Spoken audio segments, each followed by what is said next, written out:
breaking news to table right now here on KCAL News at 10. We are on our way to a chase, the CHP in chase of a person wanted for assault with a deadly weapon. Let's go to Mike Rogers on the desk monitoring the situation for us, Mike. Yeah, you know, Juan and Susie, Des is still getting into place, but what we can tell you right now is we're southbound on the 710.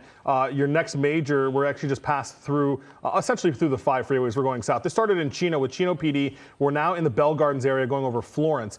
This all started with a DUI driver. So what happened here is Chino PD tried to stop a DUI driver. At some point during that chase, that suspect then, according to the sergeant over at Chino PD, says the suspect ran into one of their patrol cars. That is how it was elevated to assault with a deadly weapon on a police officer. In addition, according to the watch commander over at Chino PD, felony evading as well. So we basically came, and we actually still have a San Bernardino Sheriff's helicopter over this. We came basically westbound on the 60 the whole way from Chino. Of course, he may have had to come up from one of the other freeways there to get on it, but westbound 60, and then we made a southbound turn on the 710 here, and that's where we've been. We know this is a dark blue, what we believe to be a Lexus SUV. We know it has Oregon license plates. They did run it, and it came back no record on file, so unsure if there's some issues with the plate as well, or if there is, just an issue with being able to run it out of state. So we don't know anything else about the driver. It doesn't sound like they know anything else about the driver either, just that he was wanted originally for DUI and allegedly hit a patrol vehicle, a Chino PD patrol vehicle, with his car during the chase. The Chino PD officer is fine, by the way, according to the sergeant. Also, not clearly enough damage to disable that car. That car is still able to go without a problem. So, Mike, this started by Chino PD. Are they still in pursuit, or did they hand it off? They handed it off to the California Highway Patrol. They did that right around City of Industry, South El Monte area is where CHP was able to get into place and get them, taken over this. And Desmond Shaw, I think, is close enough. Des, you with us?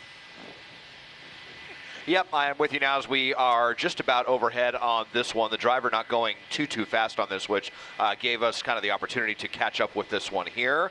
And we know that they have different law enforcement just came on, I believe, LA County Sheriff's deputies. It was 40 King from San Bernardino County that followed this one all the way out here, and they just relieved them. So they have a fresh tank of fuel out here, in theory, unless they've been up in the air for quite some time. So CHP completely in pursuit on this one on the ground, and then sheriff's deputies overhead. So they have this one covered pretty well. I'm kind of getting the feeling that this is one of those pursuits where we're just having someone kind of drag this out as long as they possibly can. This is, already covered so much distance now. We're talking about coming from the Inland Empire and then West 60, southbound 710. So headed towards the ports of Long Beach if we continue on this trajectory, unless they make a switch for the 405 or something like that. So we'll see what the next move is going to be as we zoom in on this Lexus SUV. I think it's going to be an RX. Maybe one of the older RX ones, kind of the middle range SUV. Not exactly a huge one, a little bit bigger than a crossover. But we haven't heard about any crazy speeds or crazy driving, unless I don't know if you've heard anything, Mike, as we're getting off the freeway here. But it sounds like they were just kind of hanging out in the right lane the entire time. But we are exiting right now, and we'll see what the next move is here as we are very close to Compton. According to our map tracker here, I think we're going to be getting off near, Martin Luther King Jr. Boulevard. So first time off the freeway. We'll see what happens next.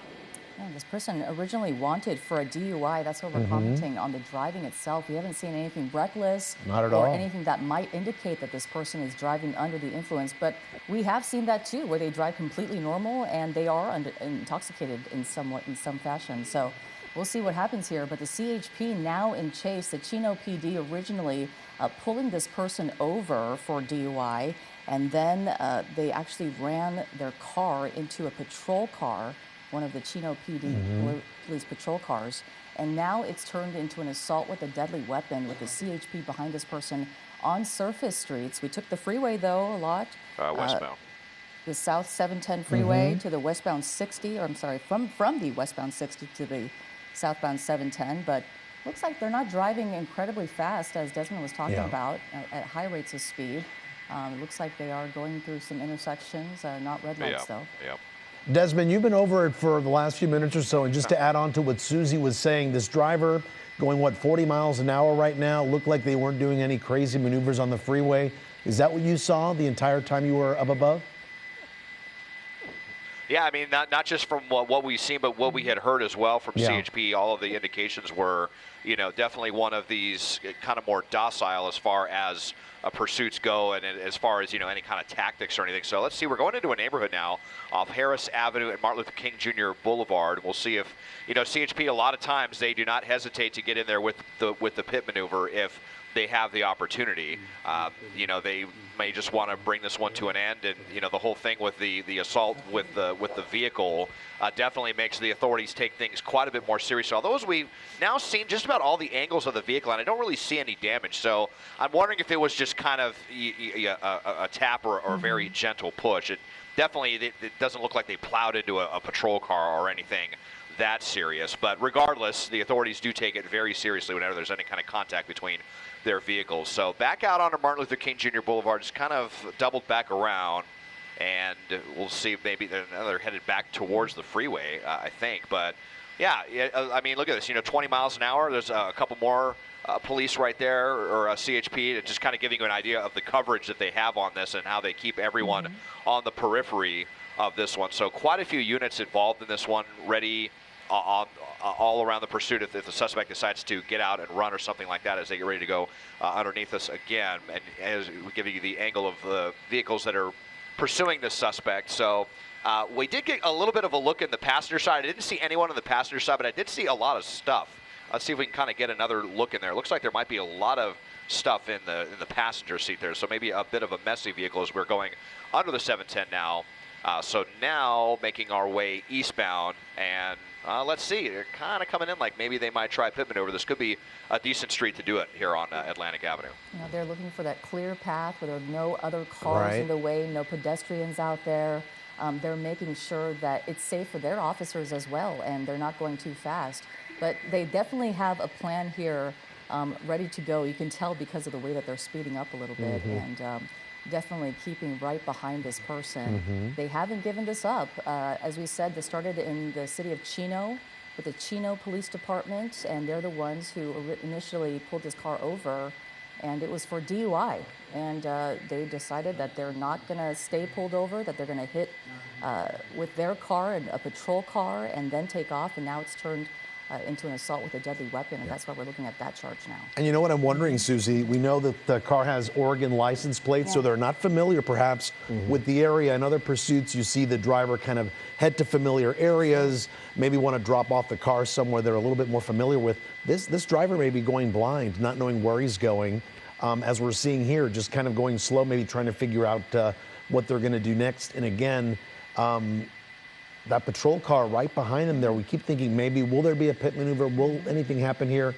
He's reaching another intersection. I don't know if the light is green or not, but look, he's stopping. It looks like they're stopping and obeying those street lights. But, to your point, Juan, about stopping this car, pit maneuver, certainly that's what CHP officers, I'm sure they're talking about doing, but also when we're talking about, a person who actually, when we see them, traveling in a pattern, that's when they're thinking about spike strips. But we haven't seen them actually really traveling in a circle or anything that they can actually identify. So, but it looks like they're just. It looks like it's a standoff here. Traffic isn't moving in any direction here, Mike. Exactly. Yeah, and I think, Des, if you can tilt up a little bit, I think his light is green now, and he's just sitting there as he's trying to make, you'll see now we're moving through. Yeah, it was a bit of a standoff for a second. Here we go. There it is.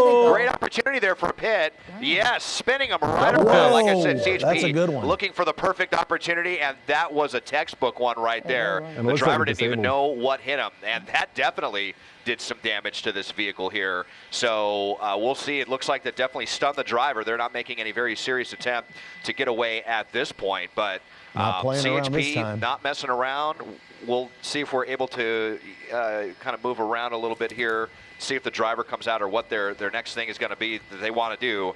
But it is highly advisable to read the room here and just give up after that. CHP letting you know, no funny business tonight, and it would be incredibly unwise for them to try to continue this if the vehicle is even capable. So now as I can't even tell, a little bit of movement there from the driver's seat. You can see all the stuff sitting on the passenger seat. Okay, there we go. There's a hand. There's one hand. We want to see a couple hands. And as I said, out on a major street. Now we're getting pretty late at night. Atlantic Boulevard or Atlantic Avenue, a very good place to do this, just south of Rosecrans. And it looks like it was successful. We saw one hand, so we need to see some keys out the window or a couple of hands. Yeah, and you know, you called it, sure Desmond. We got to a street where it looked like the pit maneuver would be a good one to do here. The streets weren't too busy, not a lot of cars on it, and it took 2 attempts, but this definitely brought this pursuit to a stop. No, absolutely. And this person now sitting there inside the car, and I'm sure they're getting the orders yelled at them. Yeah. It looks like they were obeying for a minute. You know, the orders are usually stick your hands out the window, throw your keys out the window, open the door from the outside, and then walk out, turning around, show your waistband, walk backwards, and then get on the ground. You But can see the mess there that yeah, Desmond was exactly. talking about on the floor of the car. They've got lots of things going on in the passenger seat. And it also makes you wonder, to your point right now, you know, what else were they running from? Was it a simple DUI? What else is in the car? I mean, we said, you know, assault with a deadly weapon because they supposedly hit one of the patrol cars with their car, but we don't see any damage on the car. You know, and as Desmond was talking about, maybe it was just a simple bump, but what else were they running from? If they have Oregon plates, are they from Oregon? Did they steal this car? Well, that's the other problem with the plates is they're not getting any. There's no return on them, so they don't even know who the registered owner of the car is. So you know that law enforcement can read so much off of plates. They can figure out where you live, what your criminal history is, all of those things. CHP doesn't have that advantage right now because those plates are not coming back with anything. So there's no cooperation between law enforcement where we would be able to get to that? There is, and there usually is, and it just kind of depends. The way they read it back, they said the plate is clear, no return. Generally, no return means they didn't get any kind of hits off of it or any kind of information that they were able to gain. And we haven't seen them say anything about or heard them say anything about who this driver might be, where he's from, his history. The CHP is notoriously known for just kind of moving in and ripping the guy out if it's a minor want like a DUI. So the fact that they're not doing that may lead us to believe that they either are concerned about what they don't know or that there is something kind of bigger at play. Or maybe they found out this person is armed. Who knows? Right. They're facing in a very dangerous situation. I mean, shield. obviously, you know, face to face with them. Usually at the end, you see the car face the other way around, but it looks like they are going to get a body shield. Yeah. That officer in the front has that body shield, and they're going to stack right behind that person and start making their way to that vehicle. And as Mike said, maybe they will just go in there and grab that person. As a CHP, we know them to be more aggressive, but you know, there's definitely something going on in that car. They have knowledge of something going on in that car that we don't, obviously. There we go. And that's why they're taking their precautions right now. Looks like they're making their way now. Mike, do we know anything about the driver, age, or anything like that that may make them a little bit more confident to go in there and get the driver out of the car? No, and as we watch them kind of rip that, the door's not even unlocked. If he doesn't comply, they'll break the window. So we'll see if that happens. Their hands are up, Get though. ready. You can see the hands are up. Unlock the car. Here goes the window break. They're breaking it. That's one of those things that you tap the window and it cracks, right? Yeah, that wasn't very effective. So there we go. there it That'll be goes. more effective. That was more effective. Yeah. They're going for Would it. have been do it. easier to just unlock the car I was door. gonna say, yeah. Especially if it is his car. Now he's got a broken window on top of everything. Yeah. I mean, just really making things a lot more difficult than it has to be here. They're just going to reach in through the broken glass and unlock it manually and yank this person out of the car. And, I mean, what a difference for if we were watching the pursuit last week with LAPD that ended up turning into a huge standoff on Coldwater, and things were shut down for hours and hours, and they had 3 Bearcats out there and gas and the bank poles and all the tools for that one person. And meanwhile, here's CHP. They come in less than 5 minutes. All they want is their ballistic shield, some less lethal ready, and they come up and they manually smash out the window and then even reach through the broken glass to open it. It's just really an incredible juxtaposition as far as the differences in policies between the departments. And like I said, you know, CHP a lot of times not messing around. Proof positive tonight. Looks like the one person in the vehicle now, they're clearing it. They're now in custody. And the joyride is over. And it looks like a younger guy, Desmond, as we see him getting handcuffed and taken to the patrol car. No shoes. Yeah, he's wearing socks, just socks. Well, those are going to get dirty pretty quick. But, yeah, I mean, it just kind of struck me as one of these that was just almost trying to be really annoying to the authorities and just kind of going to drag this out as long as possible. And then at the last minute after the pit maneuver, even still just kind of sitting there pouting in their seat, not wanting to surrender and forcing the police to come up and yank them out like that. And have it your way, you know, either the easy way or the hard way. You're going to end up in handcuffs either way. And so here we are, all over on Atlantic Avenue, just by Rosecrans Avenue on the edge of Compton.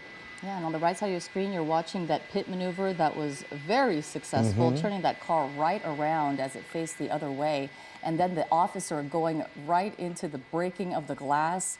And then you'll see that person just stick their hand in there and open the door from the inside to get that person out. The CHP being very aggressive tonight, as we see pretty often. They do that. Yep, indeed. All right. Well, thanks so much for watching KCAL News at 10. We'll have an update tonight on KCAL News at 11.